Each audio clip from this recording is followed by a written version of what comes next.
Alhamdulillahirrahmanirrahim, kembali lagi di Islami Twinda. Nah sekarang kita waktunya masuk lagi nih ke menjawab pertanyaan nih dari jamaah yang ada di rumah yang udah mengirimkan pertanyaan ke sosial media. Enak bisa bacain kali ya? Sekarang pertanyaan dari aku yang bacain ya Ustadz ya. Ini pertanyaan pertama ini dari @vivihani. Ini pertanyaan sebenarnya hampir sama juga nih Ustadz, dari aku juga gitu. Jadi assalamualaikum warahmatullahi wabarakatuh. Waalaikumsalam warahmatullahi wabarakatuh. Gimana cara meredakan anak-anak yang suka berteriak ketika bertengkar dengan saudaranya? Umur anaknya ini ada yang 5 dan juga 7 tahun. Terima kasih Ustadz. Wah ini mantep nih, 5, Persis 7 banget. tahun, bedanya dikit nih. Bedanya dikit. Jadi Ena juga lagi ngalamin Kalau ini ya? aku 7 tahun, 4 tahun sama 3 tahun Ustadz. Masya Allah, kalau saya 3 tahun, 5 tahun, 7 tahun, 11 tahun. Ini pas, Sama, ini yang jawab nih persis. kayaknya harusnya nih ya. Anaknya memang seumuran itu. Gimana Ustadz Maulana? Mau izin jawab duluan? Iya. Baik, Iya. cara meredamkan anak yang suka berteriak-teriak ketika bertengkar. Betul. Yang pertama adalah kita sebagai orang tua yang lebih menahan dulu. Memberikan keteladanan. Jadi gak bisa begitu. Jadi kadangkala anak itu mengikuti apa yang dilakukan orang tuanya. Orang tuanya suka teriak-teriak pasti akan teriak. Fadli! Apa? Nah, coba, ulang yang penang. Fadli. Apa? Fadli. Apa? Fadli! Apa? Itu bagaikan bola yang dilempar ke dinding, akannya kalau dia pelan juga balik. Tapi kalau kencang juga baliknya. Lantas bagus kalau kita alihkan perhatian anak. Anak yang suka teriak, kenapa? Itu masa. Jadi dia redam sendiri.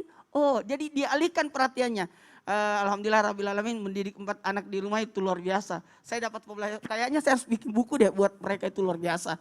Tiap ini ada lagi ilmu baru. Apalagi memberikan perhatian. Kadang-kala mereka tuh teriak-teriak menunggu orang tuanya keluar. Jadi di rumah saya itu alhamdulillah ada kamar saya tuh pintunya kalau mau dibuka ada suara. Ada suara. Kalau misalnya saya tahu tuh, soalnya suka ada gagang yang segini tuh buat ganjel pintu, itu maksudnya buat apa tuh di rumah? Kalau dibuka itu Iya. pasti teriak, abah keluar. Jadi itu jarang kita buka. Kalau kapan terbuka? Jadi ada teknik. Teknik keteladanan, teknik perhatian, teknik bagaimana kita mengalihkan perhatiannya anak. Iya. Ya kita lanjut lagi nih ke pertanyaan yang berikutnya ya. Masih ada pertanyaan lagi. Ya, Boleh lagu ini nih. aku akan bacakan pertanyaan dari underscore nenek Underscore Rara. Nenek Rara. Nenek Iya. underscore Rara. Iya betul. Tanya dong Ustadz. Assalamualaikum warahmatullahi wabarakatuh. Waalaikumsalam Nenek warahmatullahi Rara nih wabarakatuh. kalau lagi kesel sama siapapun pasti teriak-teriak. Contohnya Heeh. ada anak orang lain dari kampung sebelah ikut main di halaman rumah nenek. Dari siang sampai lewat azan maghrib. Ya Allah. Itu yang bikin nenek teriak karena berisik pakai kata-kata kotor. Ngomelin tuh anak, kotor, kata-kata kotor. Maksudnya gitu. Ya gimana Bib itu penjelasannya, karena memang nih anak juga keterlaluan dari Iya, betul. habis zuhur sampai lewat maghrib nggak pulang-pulang, main depan rumah nenek. Kotor gitu. Pakai kata-kata kotor. Gimana Bib? Izin penjelasannya. Baik. Nah ini alhamdulillah kita perlunya untuk menjaga lisan kita. Menjaga lisan, salamatul insan fi hifdil lisan. Selamatnya seseorang itu dalam menjaga lisannya. Tapi juga perlu kita untuk memberikan peringatan.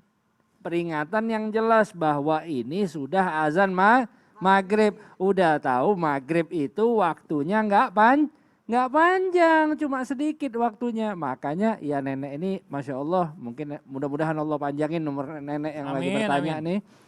Nah nenek juga perlu untuk menjaga nek. Jangan ibaratnya menyampaikan kata-kata kotor. Jangan sampai keluar ibaratnya mohon maaf kadang-kadang kebun binatang. Kadang-kadang ibaratnya anggota tubuh dan lain sebagainya. Hindari karena apa? Karena kita juga berusaha untuk membersihkan hati. Al-lisanu turjumanul qalbi. Lisan kita ini adalah terjemahan hati kita. Jadi apa yang keluar di mulut yaitu ada yang ada di dalam hati. Makanya kita perlu hati-hati. Makanya tadi Ustadz Syam menjelaskan bendungan. Bendungan juga fungsinya selain untuk mengucurkan air, dia juga untuk memfilter. Air yang mana nih? Kapasitasnya berapa yang mesti dikeluarin? Kita juga begitu ketika mengeluarkan suara-suara kita juga harus memfilter. Ini bobotnya berapa nih yang mesti keluar nih? Bobot airnya, bobot masanya seberapa nih yang perlu kita sampaikan?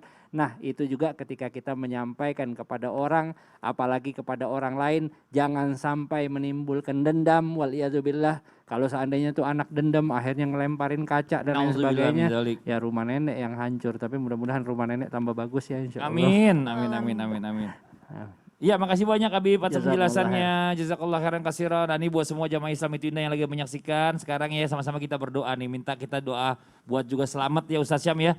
Selamat Amin. di dunia dan juga di akhirat. Wah, jadi bahagia di dunia, bahagia juga nanti di akhirat. Mohon izin. Tafadhol Ustaz Syam.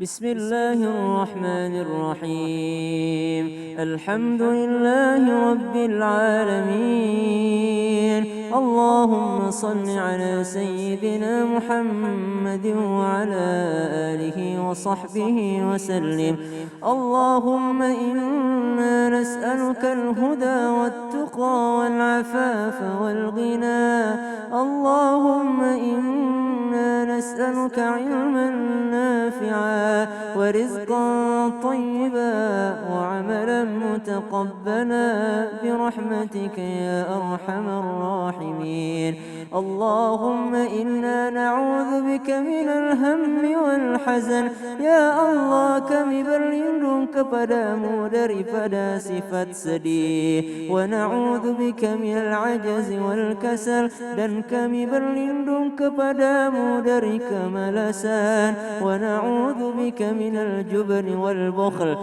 dan kami berlindung kepadamu ya Allah daripada sifat kikir wa na'udzu bika min ghalabati ad-dain wa qahri rijal dan kami berlindung kepadamu daripada terlilit hutang dan kasarnya omongan orang Rabbana hab lana min azwajina wa dhurriyyatina qurrata a'yun ya Allah jadikan keturunan kami dan pasangan kami menjadi qurrata a'yun perkataan yang lembut perkataan yang baik waj'alna lil muttaqina imama Amin amin ya rabbal alamin. Insyaallah qabul. Amin amin. Ya Allah, terima kasih banyak sekali lagi buat Eno. Terima kasih banyak juga buat jamaah Islam itu yang sudah menyaksikan dari pagi ya.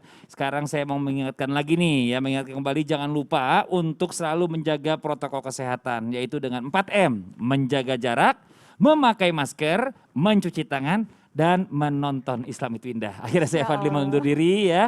Mohon maaf segala kekurangan. Wabillahi taufiq wal hidayah. Wassalamualaikum warahmatullahi wabarakatuh. Waalaikumsalam warahmatullahi wabarakatuh. Sabdanya baginda Nabi besar Muhammad SAW mengajarkan kita untuk berdoa agar kita tidak mempunyai utang. Kalau orang itu ketika kita tagih hutangnya belum dalam keadaan lapang, maka berikanlah penangguhan waktu. Dan ketika kita menunggu masa waktu itu, itulah masa sabar.